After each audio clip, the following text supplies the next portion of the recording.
Welcome to Life Support Live, the weekly Star Trek show that helps you to boldly go into your own life to better ourselves and the rest of humanity. Wow, that is exactly what a famous starship captain once said. And another famous starship captain, apropos, also once said, wherever our mission takes us, we'll try to have a little fun along the way. Just a little bit, just a wee bit. Hello, everyone. Extremely little, sir. Yes. I am psychologist Dr. Ali Batu. And I'm Dr. Trek, Larry Nemecek. One of us is a real doctor. And as always, we'll leave it to you to figure out who that might be. On this week's episode of Life Support Live, we're talking Overconfidence, inspired by this week's episode of Star Trek Prodigy. So let us know, what are your favorite episodes of that deal with this theme of overconfidence? A character thinking... You know what? We don't need that. We can do it ourselves. We don't. Yeah, let's just... We don't need any prep. Let's just do it on the fly. Let us know what your favorite episodes are that deal with this theme. But before we get to that, Larry, what is this grand enterprise we are on named Life Support Live? Oh, I was going to say, because they're on the Protostar. No. Hey, everybody. Welcome to Life Support Live. We're here every Saturday, mostly. And we geek out on Star Trek with a theme that we pick. You all pick sometimes. When we have fresh Trek, we try to take it from that week's episode of whatever the new series is, since we now have that luxury. But not always. And no spoilers for those who haven't seen it, including all our friends across the pond. And we're welcoming the whole world right now. So we're going to look at all Star Trek, not just the new episode of Prodigy. In fact, we'll kind of dance lightly through it. But Overconfidence is the theme we pulled out this week from that episode. And so, yeah, as Ali said, what's some of your examples of overconfidence? Can I just say out of the gate here as we start that overconfidence is the prime factor of, your megalomaniacal villains, for one thing. So what, 1/4, 1/3, or maybe 90% of all Star Trek movies feature overconfidence to some degree. So, yeah, it's not going to be hard to find what's maybe harder is finding examples of overconfidence in our perfect Star Trek, or our perfect Starfleet people, or Starfleet adjacent people. I bet we'll have a lot of villains that reek of overconfidence from Khan on down. They just reek of overconfidence. Ugh, God, you can just smell the Dunning-Kruger. Smell it a mile away. Yeah.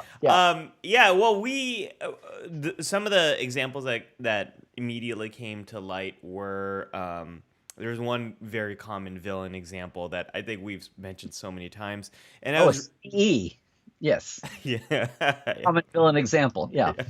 But we've got a few others from our noble protagonists that I think are really good ones. One that was pretty infamous. So Larry, let's kind of jump into the briefing room here. This is the part of the show where we take that inspiration from our week's theme and explore it across the entire canon.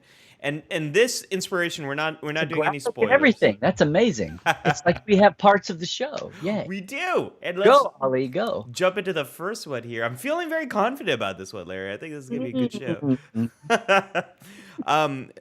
Diving into this one, we're really taking inspiration from this first not this first, but it's the second. No, it's not technically the second. I think it's episode 3 of it's the Star third Trek. Half hour, the second title. Yeah. Yeah, right. It's one of those situations. This is the second week of Star Trek Prodigy. We know not everyone has seen it. We're not going to do spoilers. But what you see with this crew is they are more confident in their abilities than they're more confident in what they can do than what they actually can do. Their reach exceeds their grasp. That's right. And it takes a certain hologram to kind of help the crew out, to kind of get them out of the pickle that they found themselves. Ricardo this week? What? They have an EMH. The doctor makes a cameo. But Larry, I love this theme. And something that we try to do with Life Support Live, what our mission is to boldly go where... No, wait, that's wrong. Our mission is to take Star Trek, explore those themes, and use it in a way that can help us to boldly go in our own lives. And overconfidence, I think, is something that has occurred in and we started this show in a pandemic, and we've always wanted to help people too boldly go in this pandemic. And overconfidence is something that has come up in many different ways in our global response to the pandemic. We very much saw this in the United States. We were very, as a government, overconfident in our ability to tame this thing. We also saw this over the course of the summer as the Delta Hmm. variant started to spread. During that, there was this time when people thought the summer was going Not to be a so return. fast, my pretties. Not Yeah, so yeah, fast. that's basically what COVID said Yeah, to yeah. us. um, so and we saw this with schools that might open up too quickly, or work employment situations that hadn't really taken all the precautions. And so overconfidence is something that's come up a lot, Larry, Hmm. in the past year and a half. Yeah, I was just thinking about it as a reaction. And by the way, I didn't mention, if you are new to Life Support Live, we have an incredible lifers community over here in the chat, and we'll be dipping in and out of that. So please do sound off about cases that you remember of overconfidence in Star Trek, or just feel free to react, boo, hiss, applaud, one of us or anybody else in the chat. So just keep it civil. So please jump in if you're new, if you don't know, and if you're a veteran, you know what to do. You're over here. But I was just thinking overconfidence, and drawn, no spoilers, but drawn from the reactions. Everybody reacts to different stimuli differently, and sometimes something uncontrolled or unknown comes along, and a lot of people, some people hunker down, or they're overly fearful. That people react different ways, and there's a segment they're gonna react to an unknown or a threat or just an uncontrollable situation with overconfidence, and maybe that's somewhere between. We're going to get into this, I guess, but I was just thinking, where do we get cases of overconfidence, especially like when we look at just stories like our Star Trek stories? We see that. Is it psychosis and megalomania? Is it just overconfidence from not knowing all the factors at hand to make a judgment about how to react? I mean, there's all, is some of it almost expected?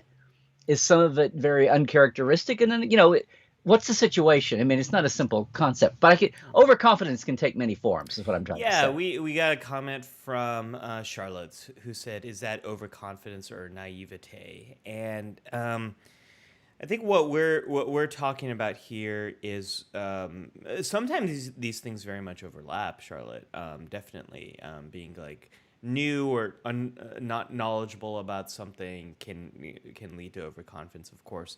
So I think in that Venn diagram, there's a lot of overlap. What we are talking about here in this week's episode is when someone really believes that they can do something, and their overconfidence in their abilities leads to some type of problem for them, for the larger crew, for the mission. That's kind of the angle we're taking here, and that's exactly what we saw happen in Star Trek Prodigy. I was watching this episode. I texted you, Larry. I'm like, oh, we have a clear theme this week. This is 100% what this episode is all about. So, Larry, Yeah. can I share the example I've been dying to talk about here? I've Nope. Please, Well, please, okay. Uncle Larry. Obviously overconfident that this is going to be a hit, so go for it. Okay. So Scott mentioned the first duty, which is a wonderful, wonderful example of an episode, and it's one that clearly comes to my mind. In fact, Damn it. yeah, we had an image for this.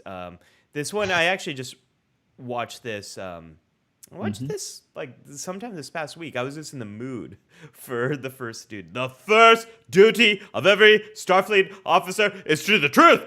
It is. That's what it says in the manual. Your You first can't duty. handle the truth. But The truth. The truth, Spock. The truth. um, but this is. I was gonna say Robbie was overconfident. No, it wasn't Robert Duncan McNeil. It was what is that character's name? Nicholas Locarno. Locarno. Yeah. Thank you. Thank you. Somebody said one time, like, why does every character Robert Duncan McNeil playing Star Trek named after a city from Europe? Because he was Locarno and he was Paris, and I think what was his fake, one of the holograms, his fake name was Berlin or I don't know, I forget what it was. Anyway, another French or Italian city. It was funny. Yeah. So here, Locarno wants to. He is ending. He's going to be retiring from Starfleet Academy, if I remember correctly. And You mean graduating? There we go. Yeah, no, he's a cadet as well, part of Red Squad. We're Red Squad. We can do anything. I'm not. Yeah, I'm not. Actually, it was the Nova Squadron was the name of their little elite. Okay, they're Nova Squadron. They're not Red Squadron. Yeah. That's not. No, Red Squadron's a DS9 creation. But no, he was confident that not only could they cover up what they had done, their stunt, and they could get away with it. They're gonna outfox all the brass and carry this into their careers. Yeah. Yeah, and they wanted to do this, what was it, a starburst? A cold forward, boy, I'm pulling all this out of my memory. Yeah, please. Cold starburst. There we go. And I'm the one who saw it this week. Gosh. And was really, they pressured one officer who expressed concerns into it. Not officer, one cadet. And their attempt at that resulted in a death, in a fatality, in his loss. Yeah, and a wrecked father. Yeah. A really well acted. Actually, the individual who plays Ed Lauder. Yeah, I don't know why I'm remembering all this stuff. This is great, Larry. This is great. Keep it coming. It's the other series that the series that I waded through. If I had gone through Voyager, DS9, and everything else like I did TNG, but anyway, yeah. So this is the first Robert Duncan McNeil episode that comes to mind, and we have overconfidence in this team's ability, and I think this example gets a little. There's a lot of angles to this. There's probably some group think involved, some pressure from the leader of Nova Squadron to perform this maneuver. All of that, group pressure. All he had to do was just look at them like this, and you know what you call that, right?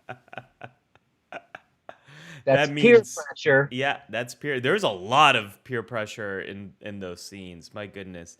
Hearing you. Yeah. But here's what here's the episode of the Robert Duncan McNeil episode that I think is a really great example of overconfidence, and that's Threshold. That's also an episode I recently rewatched. That was more like a month ago.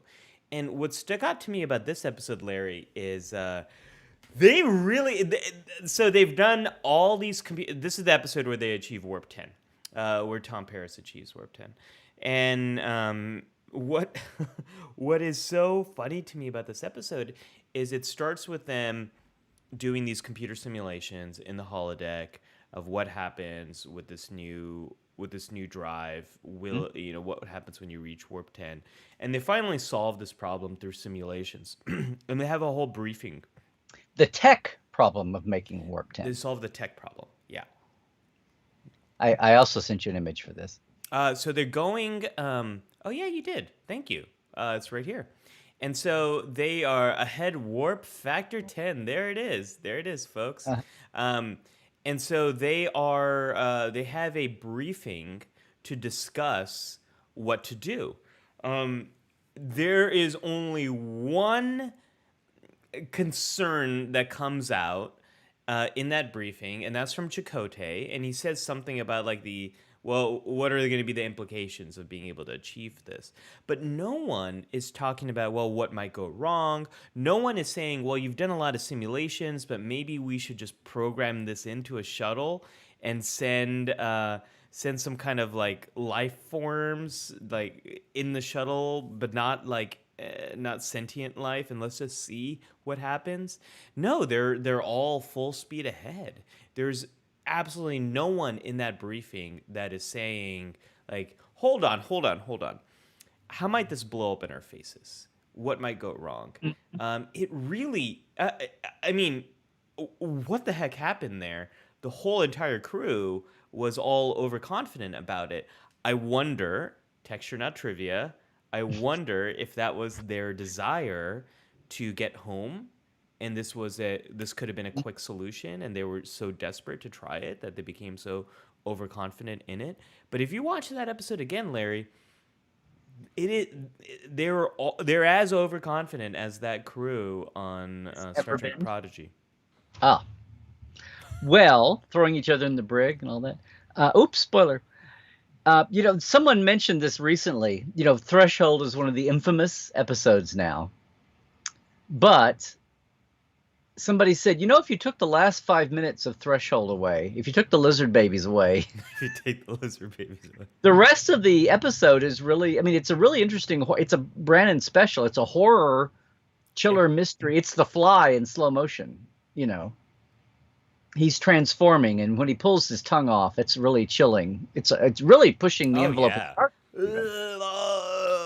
Now, I hadn't thought about for our theme this week. I hadn't thought about that angle, and you're right. They do just kind of all get. It's like Go Fever. Yeah, They used to call in Mercury and Gemini in the early NASA days. It's what resulted in, the first fire, yeah, and then the Columbia. I mean, the Challenger explosion, especially. It's the groupthink. It's when everybody's so excited to get to the goal, and the groupthink kicks in, and you don't want to be the one person to say no. yeah. But you didn't see anybody in that briefing room saying no about. Wait a minute, is there a reason why we haven't tried this? Yeah. Just because we're in magic Delta Quadrant space doesn't mean. What is this? The Delphic Expanse? That's so 200 years ago, Folks. In about 20 years, there's going to be another crew out here of kids that are going to be in Starfleet vessel, and we're going to be inspiring them. So let's make sure we're making the right decisions here. 20 years. Try just like 7 or 8 or whatever. Yeah, 6, 7, 8 years. I was going our time, but yes, you were okay. right. Their time. Okay. Yes. I'm always in canon time. What do you think? What's today's star date, Larry? Quick, what's the star date? Today? Yes. It's star date 211106. I have no idea if that's right or not. And you know what? Neither do the writers. I just did 20. Yeah. No, but my point is, you say Threshold and everybody goes, Threshold. It's kind of like, Spock's brain or, Code of Honor or something, Shades of Gray. But Move Along Home, name it. But Threshold, somebody pointed out that if you took the last 5 minutes of Threshold away, it would have a completely different meaning for everybody. Oh, sure. Oh, absolutely. It would be much more a cautionary story about overconfidence, I think. Yeah. Well, that, and also just a chillier horror. And type. the horror, yeah. The genre would felt more, Yeah. Until you got the instead Harris of and Jay's lizard, but instead or of a bit more comedic at the end. It's such a bizarre episode for so many reasons. I'm sure you're overflowing with K3s about that one. But that is it's such a out there episode. But speaking of, we're talking about Nova Squadron, and I fubbed things, fudged. I don't know. I messed them up. So let's talk about the example I accidentally brought up here, which is about Red Squad. We're Red Squad. We can do anything. This is a Deep Space Nine episode where Jake and Nog find themselves on the elite USS Valiant. This is a Defiant class vessel. The first NCC that we see in the Defiant class, I believe. And this is... It went into production after all. They turned those ships out. That had only been a model 5-6 years before, or something like that. That's right. Yeah. That's right. It was about to break itself apart, but who fixed it is... Then break her apart if you have to. Yeah. Then fly apart! Fly her apart! Oh, man. It's so good. Target that explosion and fire. Well, that's a matter of opinion, but okay. Oh, man. Okay, let me set a course. Second start to the right. Okay, here we go. So, Larry, this is an episode where it's a ship of cadets. They're the senior staff who was a part of this training mission. They've all died. The cadets are in charge. They are very confident in their ship. They're confident in their team. They're Red Squadron. They can do anything. They Except simulate years of experience and And wisdom. there we go. And so they are committed to taking out this massive Dominion dreadnought vessel. They think they can, just fire their torpedo right into that exhaust port and blow up the whole Death Star. I mean, you know, They've watched Star Wars way too many times. yes. Excuse me, episode 4.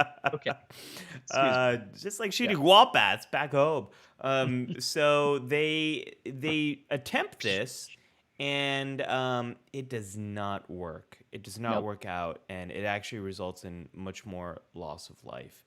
And here we see Nog getting pulled into Hmm. all of this because he's always wanted to be a part of Red Squad. They get fancy classes, and they get the extra special pads with the extra special books. They get all the cool stuff. They get cool replicator recipe coupon Yes, file thing doodles. Yeah. yes, they get the Mm. good soup from the replicator. They get all the stuff. I started to say Mariner and Boimler want. That the officers get. All the what is it? All the replicator stuff that they're always aching for on lower decks. Right? Yeah. Right. Yeah. Yeah. Um, so Jake is the only one here who really sees through it, and there's one other officer who Jake kind of befriends a little bit, and then is Has her doubts. yeah, Yes. yeah.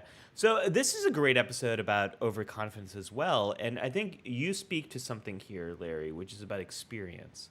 So it's What I was saying at the beginning about there's a range of reasons for overconfidence, and one of it is just youth, and all the great things that why we need we need the new blood and fresh blood and young minds and all that, but we also need the temperance of old. I mean, the experienced folks can also be the stodgy, resistors to change, and that's what youth brings. But youth also brings ideally, we have a balance of everything, and both sides, both generations can bridge in an ideal balanced situation. You would have that, not one controlling the other till things are out of sync. And there's some issues like, climate change. You would kind of think one side is about ready to explode because the other end is not doing its duty. And that was a sharp turn. I didn't mean to go there, but sometimes it's really hard, when you talk about somebody young having an old soul, like they seem to have more wisdom than their years would indicate, which is nice, maybe. But this is definitely a case where youth was at play for the overconfidence. I think there's so many great things you can pull apart. So inexperience and youth, I think that's part of it. One of the other things we know about humans, at least, is our brains don't finish fully developing until your mid 20s. This is a crew of people that seemingly look like they're below the age of 25. And so they are a little bit, they're wired with a faster accelerator and a slower brake. So that might be one reason why they're a little bit more impulsive. They don't have the experience. They haven't fought the Dominion as much. They haven't fought in as many battles. They don't know the limitations of the ship. Cisco, Ben, It's not a game. This is no simulation. Yeah.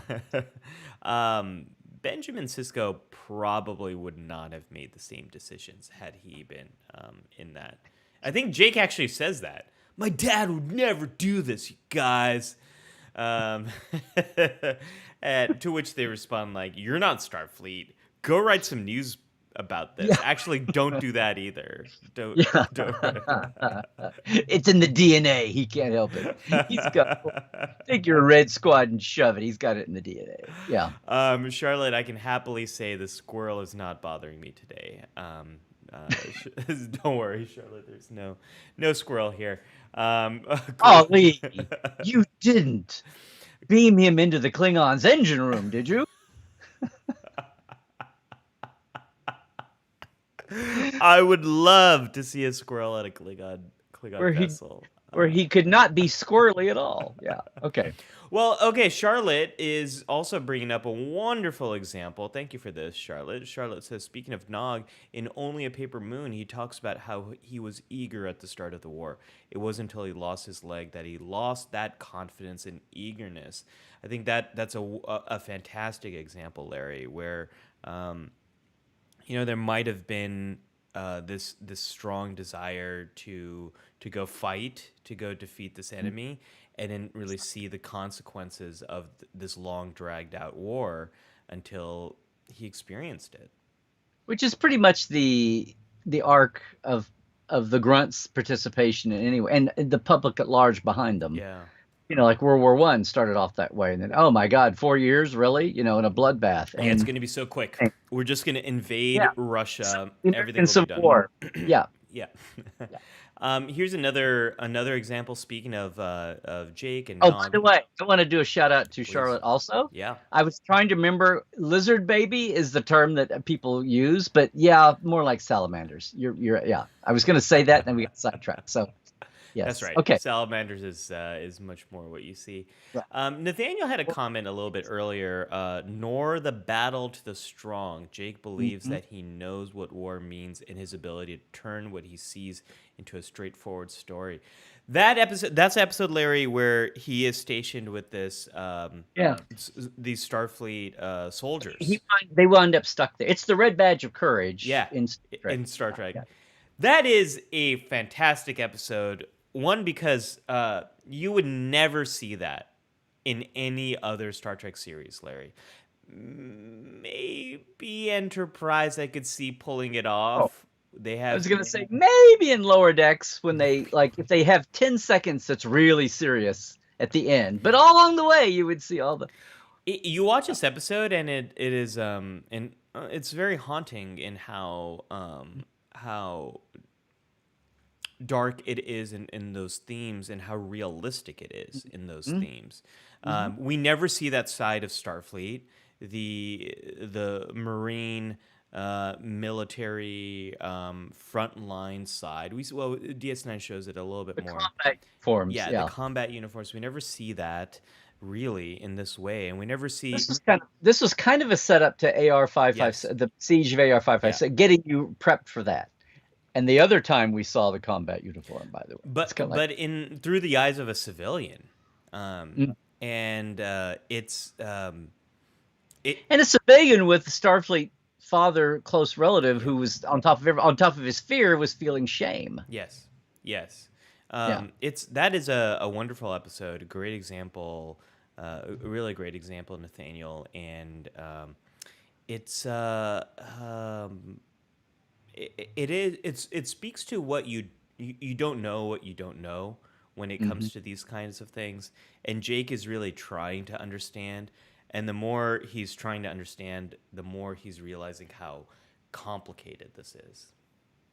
Well, the fact that he ping-pongs from the wounded Starfleet officer, combat guy, to the wounded Klingon. I mean, he's getting it all there, so... it's odd that comes up under the topic of overconfidence, but you're kind of like saying, he doesn't realize he's being overconfident. He thinks he's in normal mode, and he winds up going, ping-ponging through. This ain't no game. This ain't no drill. Yeah, it's no holodeck here. It's really, I think it speaks to his inexperience as a journalist, and he thinks that these are simple stories, and a more experienced journalist, or a journalist who's probably covered war before, would realize this stuff gets complicated, gets messy really fast. But Jake has never been in this situation before, and he hasn't really done a lot of investigative journalism. He doesn't have that muse to help him. Oh man, that episode is speaking of stinkers, Larry. Oh really? Okay, the Muse. We should do a watch along of the Muse sometime. That's really out of left field. Okay. Well, Larry, can we do a little bit of it? We're on the topic of the Dominion. I think if we back up a few more seasons, you came up with a wonderful example that I wanted to dive into. Because we were all thinking individually, but there's group